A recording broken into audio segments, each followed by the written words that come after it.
Pee-wee's Big Adventure from 1985. This film was directed by Tim Burton, starring Paul Rubens, Elizabeth Daily, and a host of other folks.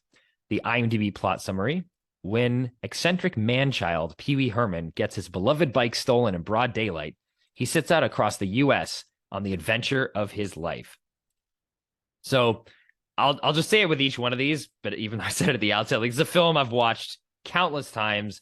Dating back to I did not see it in theaters. I was too young to see this in theaters, but it was a movie that I first caught on television as a young child and was immediately enthralled with this. I can't remember, honestly, if Pee-wee Herman as a character I knew first and would watch his TV show, because he also had a big children's TV show in the United States that was very popular when I was growing up. And honestly, I don't know if it was the movie that I saw first or the television show, but Pee-wee Herman as a character was always something that was gave me a lot of comfort as a kid. But yeah, so because this movie, to me, I think, as I was thinking more about, okay, why do I watch this movie all the time? Why is this something that I reach to when I do need a feeling of comfort? It is the aura and the vibe that Pee-wee gives off of someone who is just so innocent, so happy. He is a man child, as they said in the IMDb description, which means, yeah, sometimes he throws temper tantrums and is kind of immature and actually treats his, I guess I'll call her girlfriend, Dottie, in this film really, really terribly.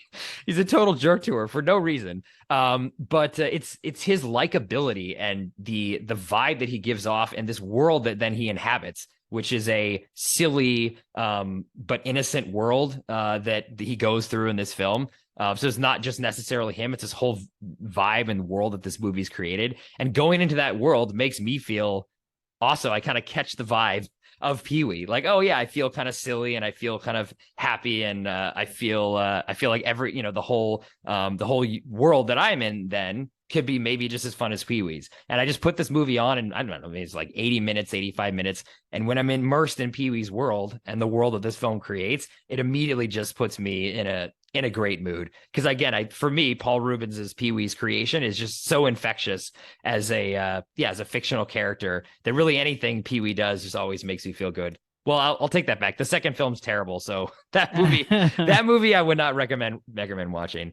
But it's also just the simplicity too of it. This is not a movie that's complicated. He has a bike that he likes that gets stolen, and it's a road trip, and he tries to get it back. And that also helps me when I want comfort. I kind of want to turn my brain off and just enjoy the ride of this film and not have it be some really, really heavy, dramatic film or a lot of things that I have to think a lot. And this movie is definitely one where you kind of turn your brain off and enjoy what Pee-wee has to give you. And when I'm looking for comfort and when I need it, I need to unplug my mind a bit and just kind of go back to a simpler time of being like a child when you don't have to think about things. And I think Pee-wee's as a character, even though he is an older guy, age undefined, but he acts like a child, and it again puts you back in that child mindset. So movie I've seen countless times, can quote it all the time, listen to the soundtrack. Danny Elfman's score, I think one of his first, if not his first film score. And just a fantastic score. And the film also, as I've grown older, I actually appreciate a lot more as a film. Tim Burton's very first movie, the way that he goes into all these different genres and plays around with, there's like a Western kind of scene, and, there's a really kind of, German expressionist scary nightmare sequence.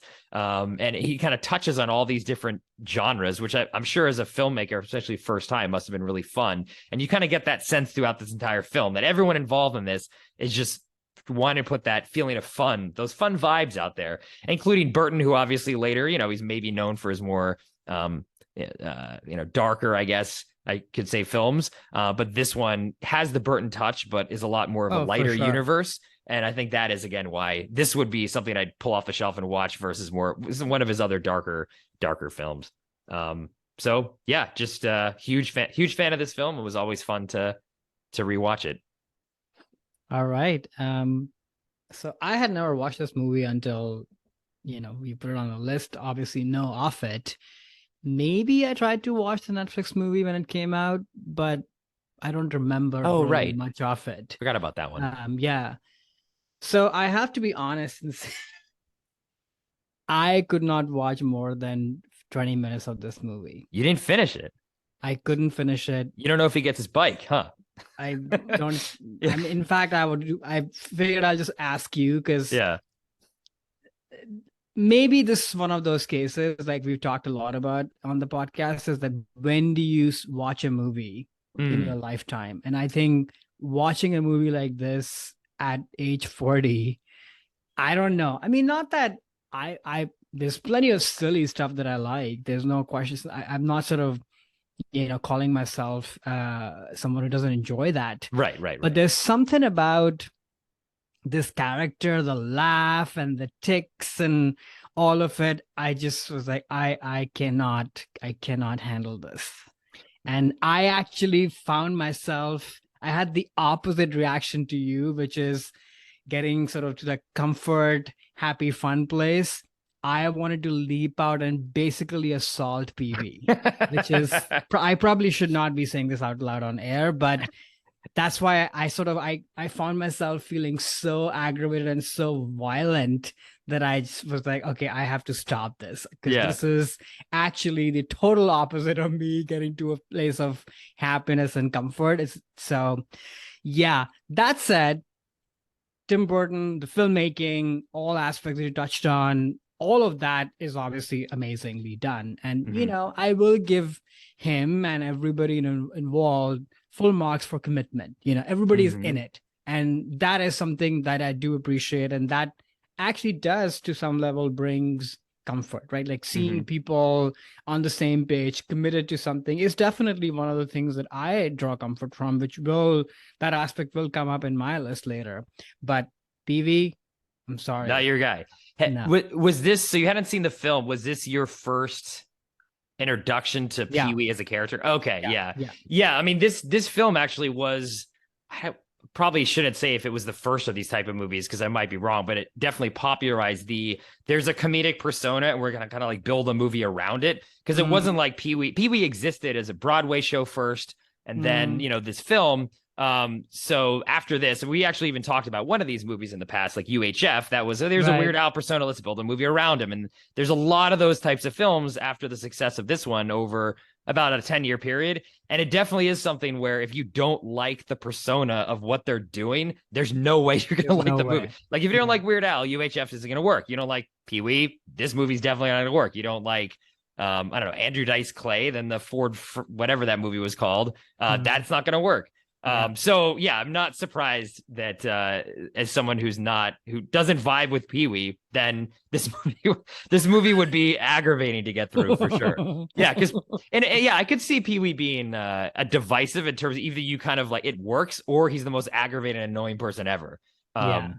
So I'm not surprised, and maybe you know what we'll throw it back and testament to the filmmakers, right? They captured that essence. It just was an essence that was like oil and water for you, Yeah. which makes But, sense. full marks for commitment. Like it's Yeah, not, yeah, yeah, yeah. and that's one thing. I mean, Tim Burton now is, sadly in a different Oh stage yeah, totally. of his career. But Mm. one thing that he always gets sort of my leeway on is that sense of full commitment. Mhm. There's nobody else who will fully adorn a world and kind of go to the nth degree with it. So I Yeah. appreciate it, of course. Yeah, I mean, maybe that's why the other Pee Wee film. I mean, the second one, as I said, is terrible. The Netflix one actually wasn't so bad, Hmm. but both of them, I think, lack the lightning in a bottle of who Pee Wee is. Mm, Hell, maybe then you'll like those ones better. I doubt But it. I don't think I can engage yeah, with this again. but that's the credit I think to your point to to Burton that he is able to do that, and the other filmmakers that tackled the same character just could not get there as much as Ruben show. So Yeah. well, And it is his kind of character, like all of Johnny Depp's characters that Tim oh Burton has yes, done. You could sort of, when I watched this movie, it's like, oh, this makes so much sense because they hmm all seem to, you can draw a connection line back to PV, right, right, right. makeup, the slight silliness and goofiness, but they're also dark. And yeah, it was sort of like, yeah, you're horrible to your girlfriend and you're a hmm joke yourself. And that's sort hmm of when I was kind of losing it, fumes coming out of my Yeah. ears. At least you could have been nicer, Yeah. for being so annoying and irritating. But I digress. But there's a lot of connections, at least I felt, from Johnny Depp to this guy. Yeah, I think Burton, what his connects his films is he does always pick like an odd outsider, whether Yeah. it's like Pee Wee Herman or Edward Edward Scissorhands or Bruce Scissorhands. Wayne, or that is his angle into the world.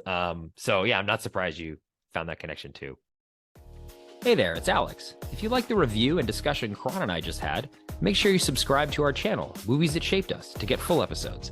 Every other Wednesday, Karan and I cover a topic around important people, places, events, and moments in our lives, and then explore it through 3 of our favorite movies. Subscribe right now or follow our podcast on Spotify or Apple Podcasts via the link in the description below. Hope you join us for the journey.